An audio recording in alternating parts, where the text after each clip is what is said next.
Okay, so um, since there are some that for whom this may be the first time to do this practice, I'm not going to say much about the practice. It's self-explanatory, but I do want to say that the first part of the practice is about stabilizing our attention.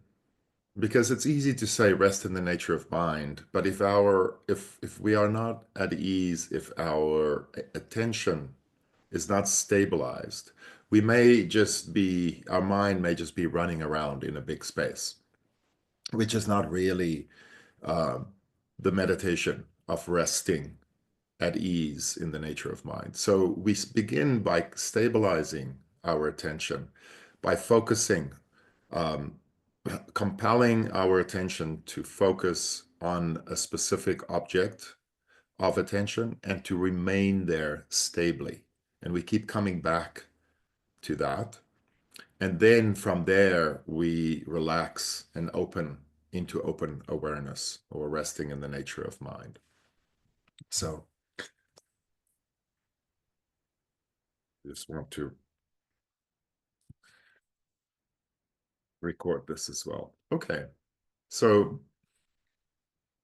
as always, when we practice, I always joke, we may be sitting in a room and talking to people, and then we say, or even on Zoom, and we say, okay, now we're going to meditate. And then everybody always, like moves around and gets ready to meditate, right?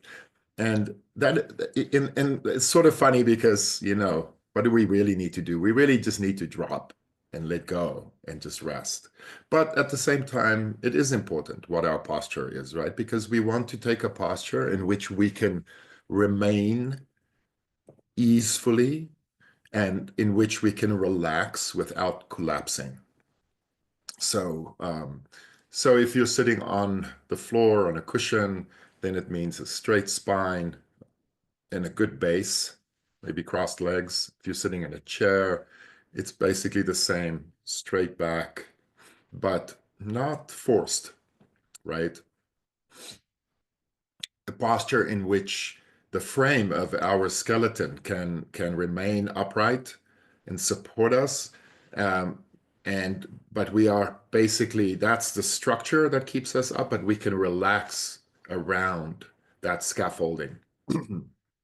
And we can just remain comfortably and upright. So we take that posture. Our eyes are open here because this is the path of integration, and because we are not going to some special meditation space that we're going to visit, we are just relaxing into the totality of all phenomena that arises from the ground of being. And that's also our nature. It's the nature of all phenomena is also our nature, and that's what we rest back into.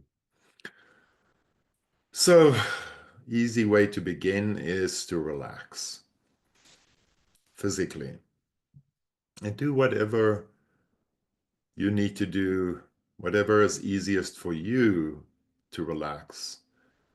You can use the breath, and by breathing out, you can let go of the tension. Imagine the tension releases with the out breath, progressively becoming more and more relaxed. Often as we relax the body, there is already a relaxation of the mind. There's already a bit of an easefulness creeping in, a restfulness.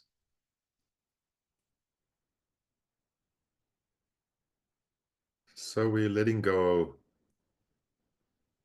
of tension in our body. And by using the breath and by letting go of tension, we're also bringing our attention into the present moment we're also making sure our attention remains in the present moment.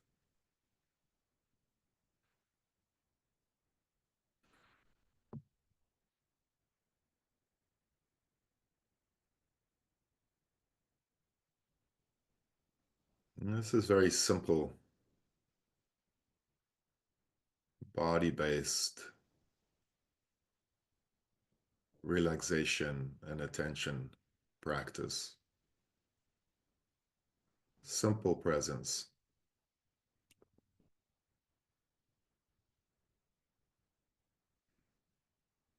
And once we feel at ease and relaxed and present in the moment, we imagine, we visualize a sphere above our head, and about 10 centimeters,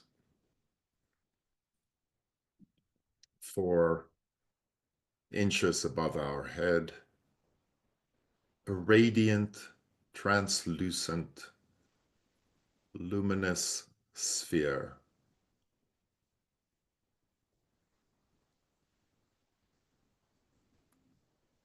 And we imagine that sphere, it embodies, it represents all of the inherent self-arising wisdom and compassion of existence, the luminous essence of our minds, the luminous essence of all phenomena. So it's absolutely compelling and radiant.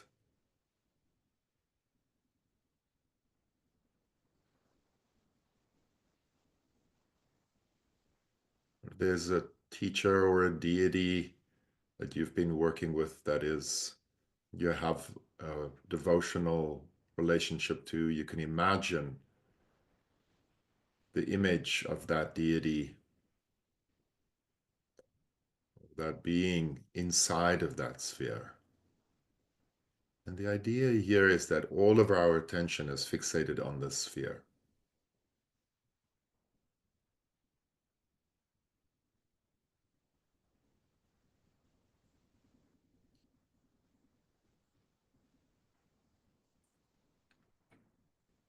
The sphere is about the size of a ping pong ball, maybe a little larger, however it feels natural to you.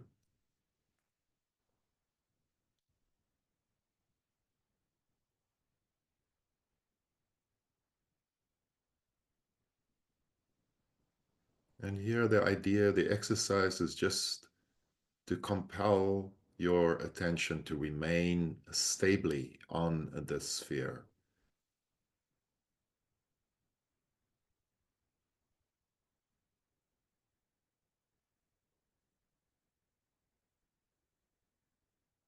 In order to do that, you have to either relinquish or override the tendency of your attention to want to move around, to want to apprehend other objects of attention, follow thoughts, and gently compel your attention to remain stably on this sphere. That is the only task at this moment.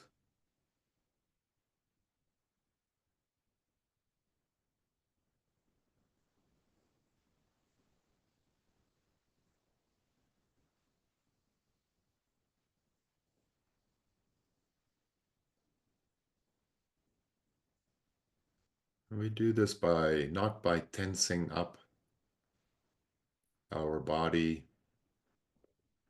but actually through relaxing even more and placing our attention and our intent on the sphere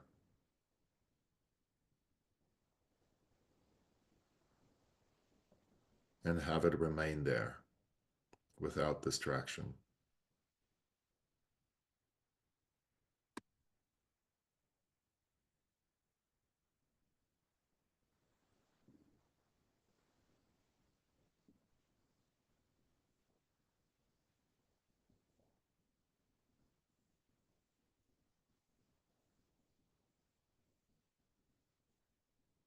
The sphere is radiant with golden white light.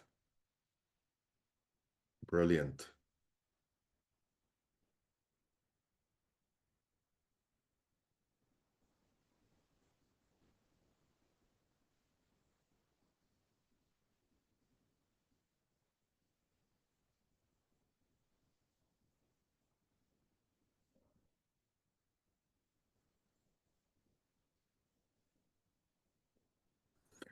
Now, if you do this practice on your own, you have your attention remain on the sphere as long as it takes to stabilize your attention and to become undistracted. So you can rest here as long as is necessary.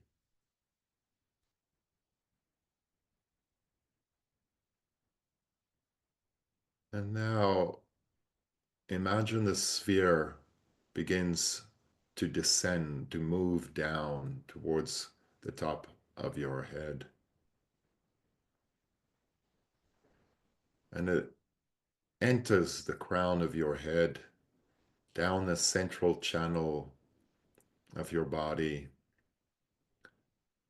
And as it enters your body, feel that brilliance, that radiance flood throughout your body, lighting up your entire physical body with its radiance and luminosity, this warm radiance of compassion. And then it continues to move down through your head and your neck and down into the center of your chest, where it comes to rest in your heart center. And now your entire body is lit up with this golden white light of radiance. This is the radiance, the loving radiance of self-arising compassion and wisdom.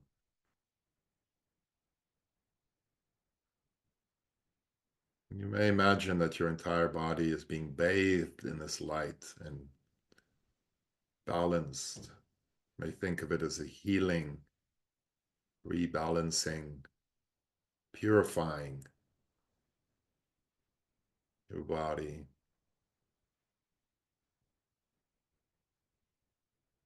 your emotions, your mind.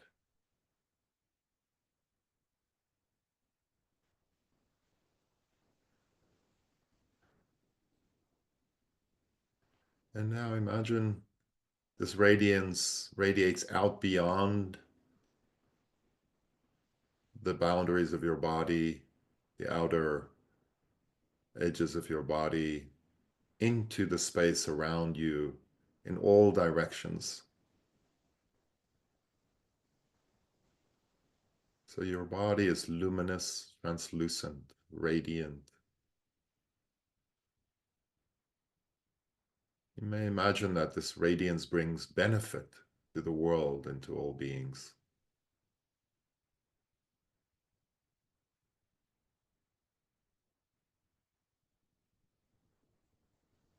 Just rest in this feeling of being radiant, radiating with love and compassion and wisdom.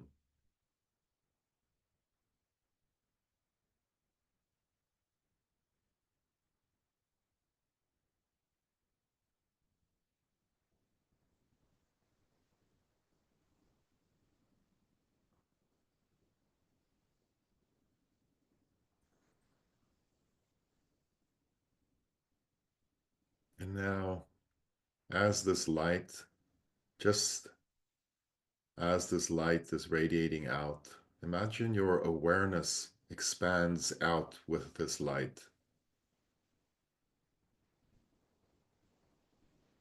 into the space around you in all directions at the same time, and then beyond into vast space. Like your awareness opens up 360 degrees above and below.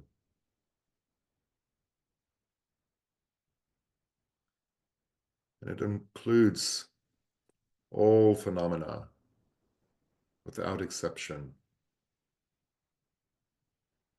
You're letting go into that space. You're becoming that vast space. And rest in that vast, open awareness that includes all phenomena, all appearances, without exception, all at the same time.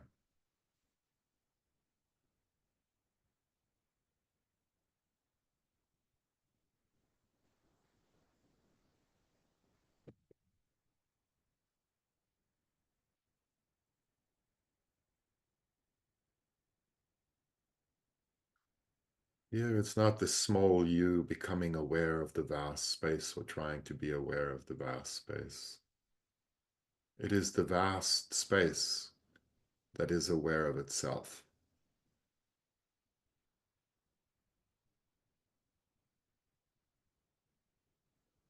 A vast space that rests in its own ground.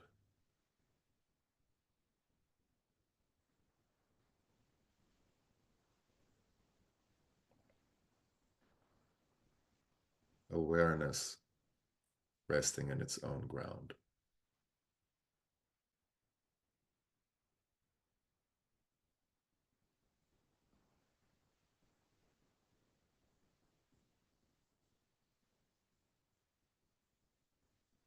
Here, you're letting go of all ideas of three-dimensional space.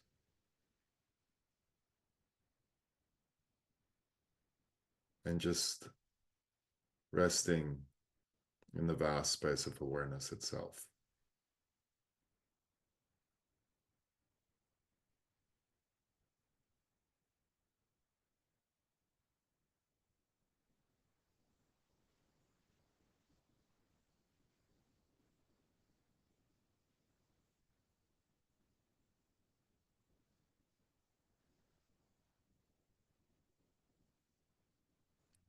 In this space, you can let go of any trying or striving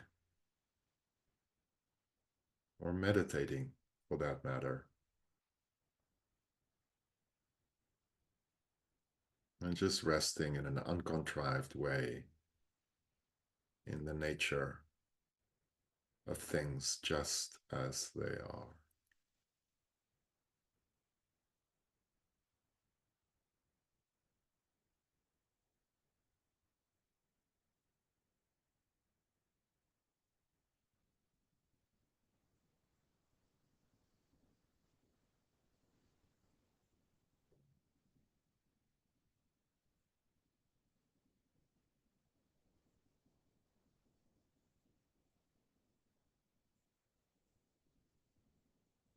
This is the main part of the practice.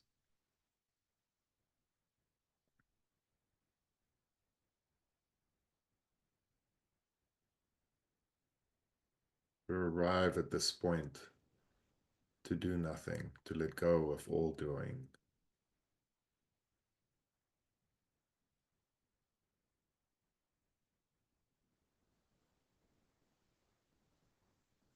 And just rest.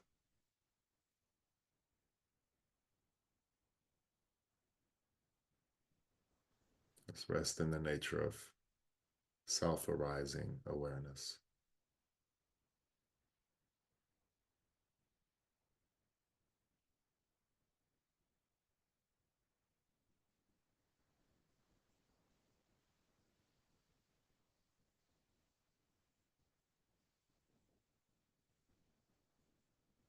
as the effortless birthplace of wisdom and compassion.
You become distracted or contracted.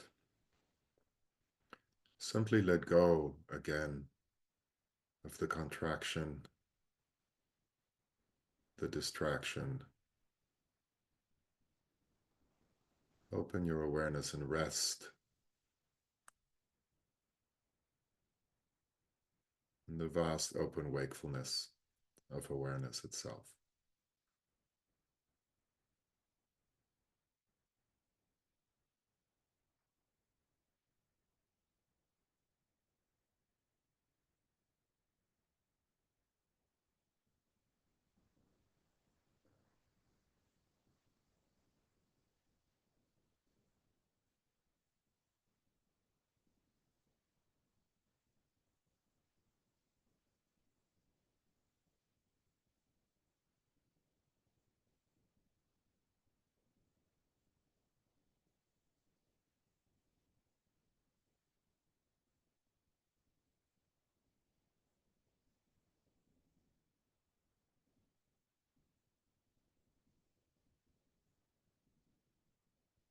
Take a few more breaths in this space, releasing even more with each out breath, opening even more if possible.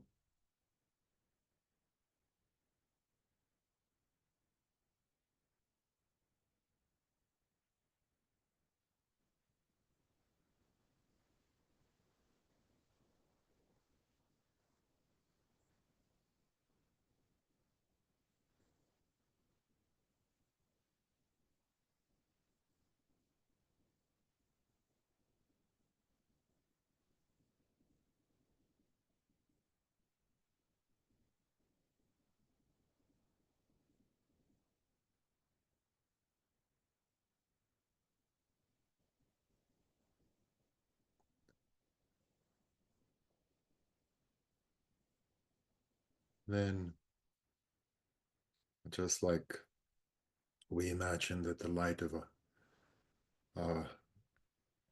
our awareness was radiating out into vast space, we imagine that light coming back, dissolving back, gently, slowly, retracting into our bodies. Again, our body is translucent and filled with golden white light. And now that light and our bodies with it dissolve into the sphere in our heart center.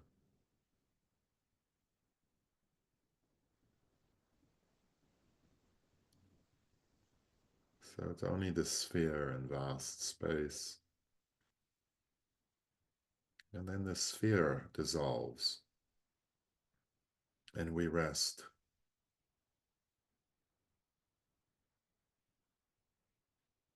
A vast, open, luminous emptiness that remains.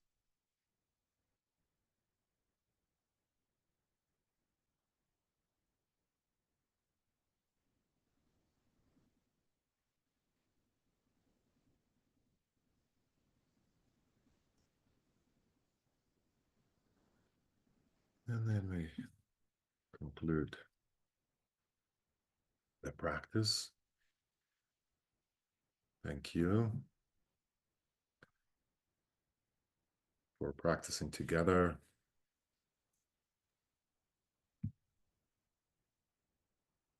Always feels so wonderful and powerful to do this together. So thank you. I think it's a space. I always find that resting in open awareness is really a space of profound connectedness, a non-separation. So the sense of, you over there or halfway across the ocean or all the way across the other side of the ocean or us here, all of that falls away. And there's a space, right? Lip and Ellen, I see you nodding. Yeah, that space of actually profound intimacy. It's interesting that opening of awareness and resting provides the ground for intimacy, that sense of profound connectedness, actually. So we wanted to just see if there are reflections about your practice, what's arising in your experience, and also if there are obviously any questions about the practice, places you get stuck maybe, or get hooked in any way. So, but also just it would be lovely to hear how do you experience this practice? So I'd love to open it up, and if you can either raise your virtual hand, if you can go to reactions, then it's easy for us to see on Zoom, or if you just wave wildly like this, then we can also see you. So either way, and I know right after meditation, You could also sometimes do a somersault, forward somersault, or a backflip, I think then the computer would break. or a interpretive dance. Quickly, someone say something before There, it Peter. happened. Actually, speaking of interpretive dance, while you're deciding to raise your hand, we did at the end of our retreat in Prague, we were studying the karma family, which is the family of the wisdom of action and all accomplishing action, and the element connected to it is air. And so we opened the windows and we all got up, and I picked some songs on my Spotify and we all danced together, and it was really, really wonderful. So there is lots of space for dancing and our Dharma. Dario, it's so nice to see you. Yes. Hi, everybody. I don't know if you can listen to me. Yes. Okay. Thank you very much for the invitation. For me, it's very important and very exciting to see you all again after our retreat in Mexico. So, I think that I don't know if it's all the emotions, but at the beginning, I felt like melancholic at the beginning. I don't know if I can connect with the bodhicitta because it was the beginning of the practice. And then I tried to focus what we taught during the retreat about the open. So like it's an experience, so it's very hard to put in words. And maybe I don't know if I'm doing correct, but the only thing that I'm sure during the practice is that I could relax a lot. And when my mind picks some images or memories, it was easier for me to go back the attention to the luminosity.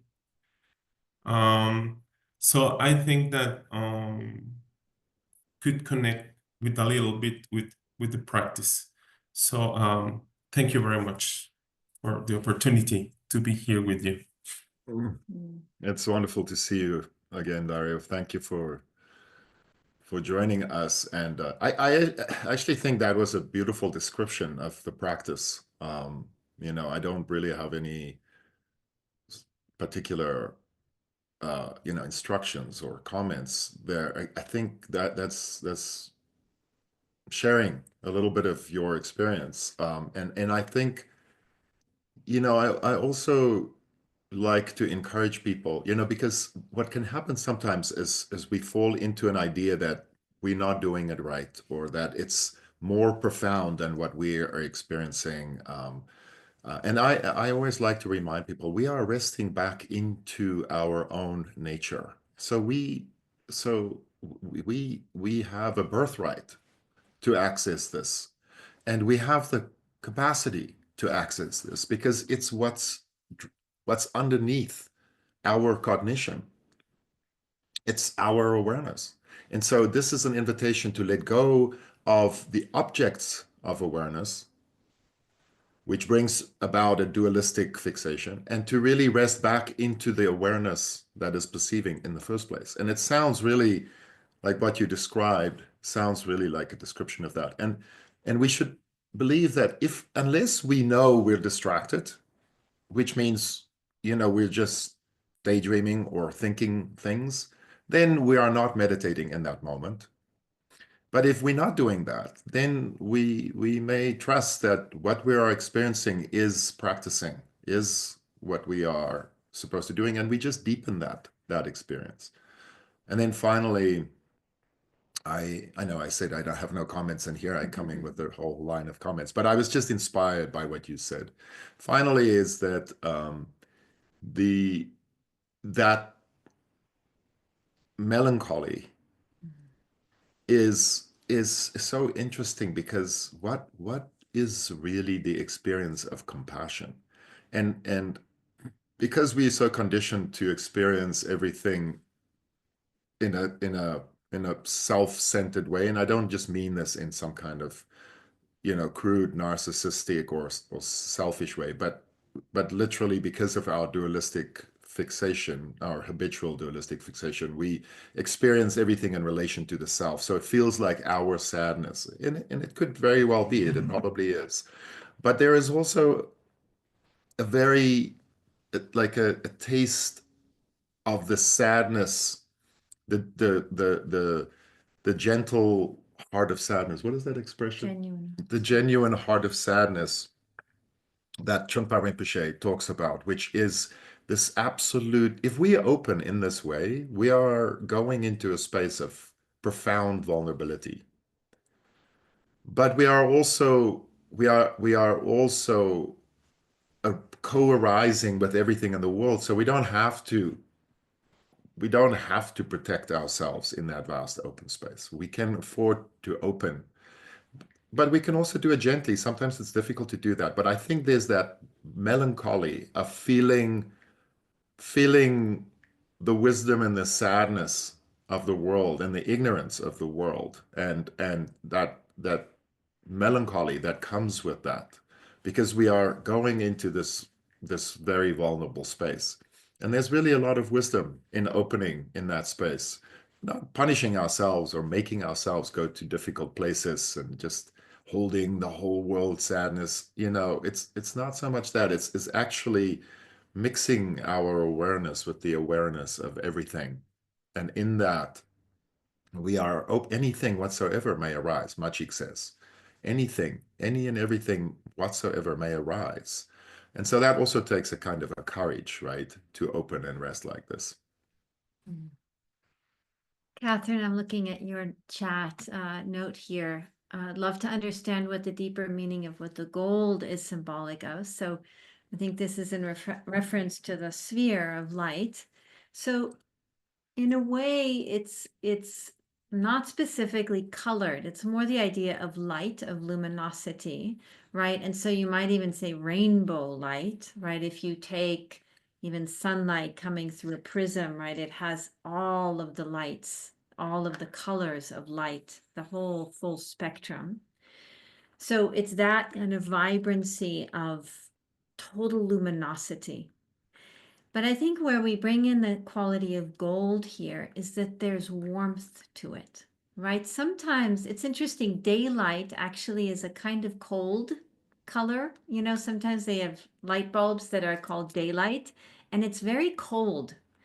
And so here the sense is that this luminosity has warmth to it. And so the golden quality, when we think of sunlight as golden sunlight, there's a sense of its vibrancy and its warmth, which is really what Peter was just talking about now, that compassion, that this radiance, that whether we see it in the sphere or whether we feel it as it comes into our bodies and then, expands from our heart center, that this luminosity is brilliantly golden warm with love, right? Loving kindness, radiance, loving. compassion.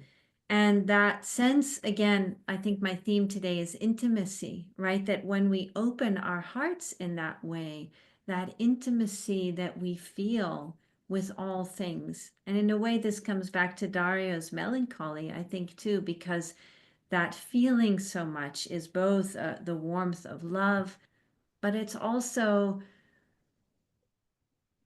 that softness, that tenderness of all of this is passing before our eyes, right? The most beautiful things are passing, and also the most awful things, thank God, are passing. But there's an ephemeral nature to this living. And so that golden quality is really about stepping in full with our heart open into everything.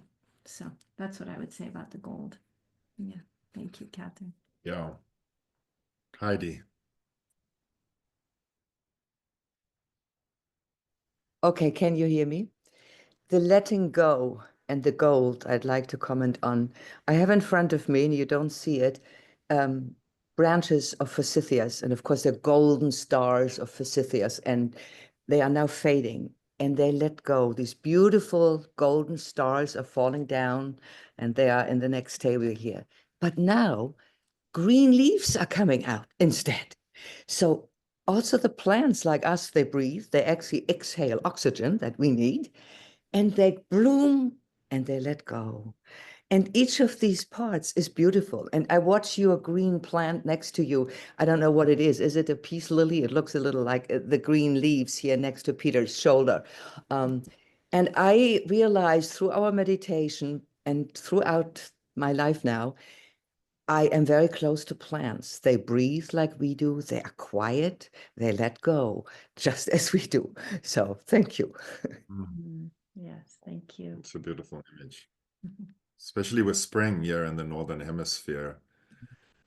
It's really appropriate. Ed, and then Cynthia. Okay, so I'm unmuted now. Yes. Okay. All right. First of all, it's wonderful to be with you, and it's wonderful to see people from Mexico.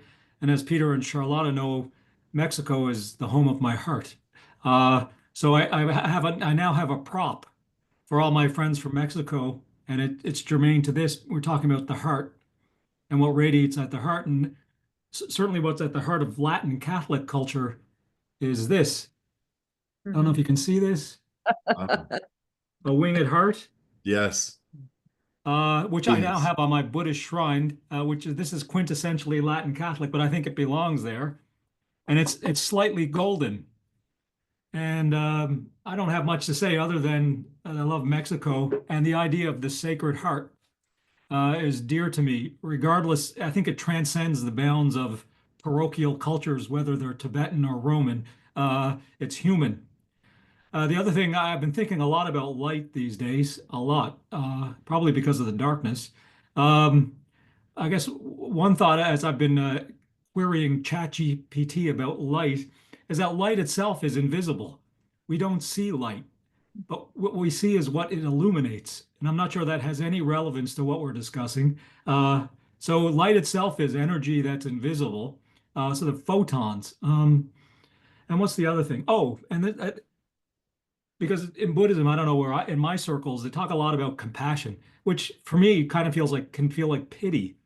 But I was querying my folks. I said, you know what? You couldn't have compassion for someone if you didn't really love them first. And so I think, I think love is kind of a delight, right? And you feel sadness because that which delights you is not well. And so, lately I've been trying to keep the union of love and compassion together, because, love is a positive delight, I think. And so if what the Dharma is saying is true, that ultimate reality is spacious and benevolent at its core, and that's all I got in my nice star from San Miguel de Allende, which is a truly holy spot. Frankly, I think Mexico is a holy spot. So anyway, that's all I have to say for my perch, and I will go back to mute. Thank you, Ed. Thank you, Ed. And just for those of you who don't know, Ed is in Canada. Representing sanity in our world. Thank you. Oh, yes. I just want to say that we held an election that was serious, Yes. sober. No one accused the other of being an enemy. Everyone congratulated the other when it was over. They shook hands, and now we will get on with business. That's wonderful. Thank It was. you. We have a number. We have a number of Canadians and Mexicans and people from the US, but from all over the world. This is us coming together where it matters, in love and compassion, unifying and making the world a better place, no matter what the political situations are that is, going on in the world. This is us all uniting and practicing for the benefit of all beings, without one exception. So thank you for being here together, everyone. Cynthia and then Tatiana. Hi, am I audible? Yes. Okay, good. I wanted to ask you about, it seems like a very tiny thing, but it's kind of a big thing I'm adapting to, which has to do with eyes open and eyes closed. I'm adapting to this practice, which I love, and I love the teachings that you have around it, and it's wonderful. And I come into it from years of doing a practice that was called Temple of the Heart, and kind of the steps of the Temple of the Heart, which kind of it sort of has the same purpose and the same. It's like the same practice, but it's different, and the steps in it were kind of like you were talking about, how the steps that you do to stabilize and things like that. Yeah. So there would be things like you start off with going through the gate of your soul and down an avenue of sphinxes, which is both kind of both guardians and also kind of a kenotic thing of beginning to really just drop and drop and drop things, and you walk into the garden of your soul, which becomes more and more kind of clear. It's a place where you can check out what needs tending, what has been unattended, and from there, all of that is kind of just preparation. Because from your daily life and busy everything, it's just hard to just drop in all of a sudden into the nature of your mind or whatever. So these are all just steps to get there. But for years, I did that always with my eyes closed. And it surprises me what a practice it is. I feel like oh my God, my whole life, I never exercised even the muscle of, I'm in the world, my eyes are open, everything belongs, and I'm still like on the same path. So I'd love to get some advice about just relaxing into that, because I'm kind of surprised about what a big difference it is. Yeah. Yeah, it's a not an uncommon question, and it is true that we emphasize open eyes, and then this is because in this tradition, in the lineages that we came up in, and that this is an extension of, open eye meditation is emphasized. There are actually several reasons why we do open eyes, and maybe it's helpful to know what those reasons are. And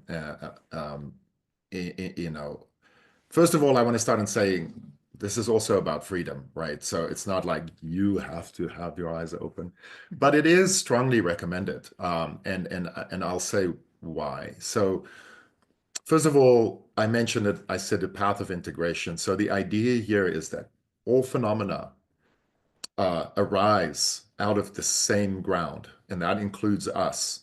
And there is no, like Lama Tsultrim says, there is no out there. this is it. This is the experience of our awareness. There's nowhere, we're not trying to get out of anything into something more enlightened or more perfect. That this is actually, as it arises from the ground, this is actually the great perfection, even though, of course, we fall into a dualistic fixation, and then good and bad, and pain and suffering and hope and fear and so forth, and then we struggle with that. But our eyes are fundamentally open because it's the totality of all phenomena, all appearing conditions. A second reason is there's this idea of inner and outer space. If you sit with open eyes and your awareness is open, there's an idea of the outer space, right? That the space around you in which it seems like outer reality is taking place. If you close your eyes, you can have an experience of inner space. For example, if you go to bed at night, you close your eyes, and before you fall asleep, there's an idea, there's sort of this your inner space of awareness. And here we want to integrate inner and outer space. So it's not two different spaces. The other thing is that there is said to be subtle channels. Like we have, in the Hindu system and in the Buddhist system, we have these subtle energy channels in our bodies, like the Sushumna and the nadis and so forth, through which energy and essence is said to move. There is a channel called the Kati channel that connects the eyes and the heart. And in higher levels of Dzogchen practice, like Togyal, we are actually specifically focusing on appearances, working with this, what's called the Sambhogakaya. I don't want to go into getting too technical here, but we are actually working with those appearances and with that connection. So there it is absolutely essential that our eyes are open. And then finally, I'll just say that, most often, of course, if you've done a lifetime of meditation with your eyes closed, it is going to take some getting used to. But mostly I find people get used to it relatively quickly. And we want to rest in a space where we're not preoccupied with the visual field in particular. It's kind of like, being in New York City. And I have to turn off this thing, like when I raise my hand. That was not intentional that I raised my hand there. But like when you're in a busy city and you're meditating, and there's the noise of traffic outside, and you cannot not hear it, but it sort of moves to the background, and it doesn't dominate your meditation because it just fades into the background. It's the same for our visual field. We are not preoccupied with what we are seeing. It fades into the background. And we are actually resting in all perception, together, the totality of all perception. And then finally, I'll just say, you can close your eyes if you want to. If it's easier, close your eyes to the first part of the meditation with the stabilization of attention and so forth. But I would recommend, when we let go into open awareness, that you open your eyes at that point. And then there's Tatiana, also from Canada. Yes. We'll close with you, Tatiana. We have to leave just a little early for another webcast. Okay. I won't talk long. Hi. Thank you for your teachings today in the meditation. Really grateful for this space. And just two reflections. One, in all the years of doing this practice, something clicked for me finally about awareness in a way that, and I always had trouble with the awareness turning and being aware of itself, the awareness of awareness. And it's like, oh, okay, it came. And so that was pretty profound. And it's interesting in light of the session we had yesterday, Charlotte sharing the awareness from the heart, and a lot of people kind of in our group understanding and shifting, oh, okay, there's awareness from the heart. But today, the awareness of awareness just clicked for me. So thank you for that. And the other thing I wanted to share about a meditation practice, I've been doing some learning of Druid practices, and one of the sort of inquiries is around coming into a relationship with the planets and with the sun and with the earth and practicing that way. And so there's a similar practice with the light of the sun. And so I've been connecting the two and bringing the sun as not a deity, but the sun into the sphere. And I just love it. But it really resonated. I thought it was interesting, the question around gold today and that connection. So it's interesting to see connections across different lineages, I think. So that really is resonating with me. And that's it. Yeah, thanks for that. Lovely. Thank you, Tatiana. Beautiful to see. I love to hear all these connections and how that things are clicking, clicking into place. That's wonderful. And I also just want to quickly say, just seeing all of you, I'm transported to the spaces in which we saw each other last. A lot of you that I look at you and I'm like, oh yeah, and then it takes me back to that. And usually, how blessed are we to be meeting in these wonderful spaces together, because it transports me to these retreats, these wonderful retreats that we've had together, and just the blessings of those times. So thank you for continuing that by showing up here. I truly believe we are making the world a better place by weaving these connections with each other and sharing the wisdom and sharing compassion, which radiates out, to others and really does hopefully make the world a better place. And if there was ever a time, then now definitely is one of those times. Thank you for the comments. Also, thank you for coming together. Let's close by dedicating the merit. Gathering all that you may have experienced in your meditation and just this coming together in Sangha from across the world, this openness of our hearts. And we send any and all goodness generated in this time out to be of benefit to all beings everywhere. Emma. Thank you, dear friends. Thank you. See you in a couple of weeks. Many blessings. See you Bye-bye. soon.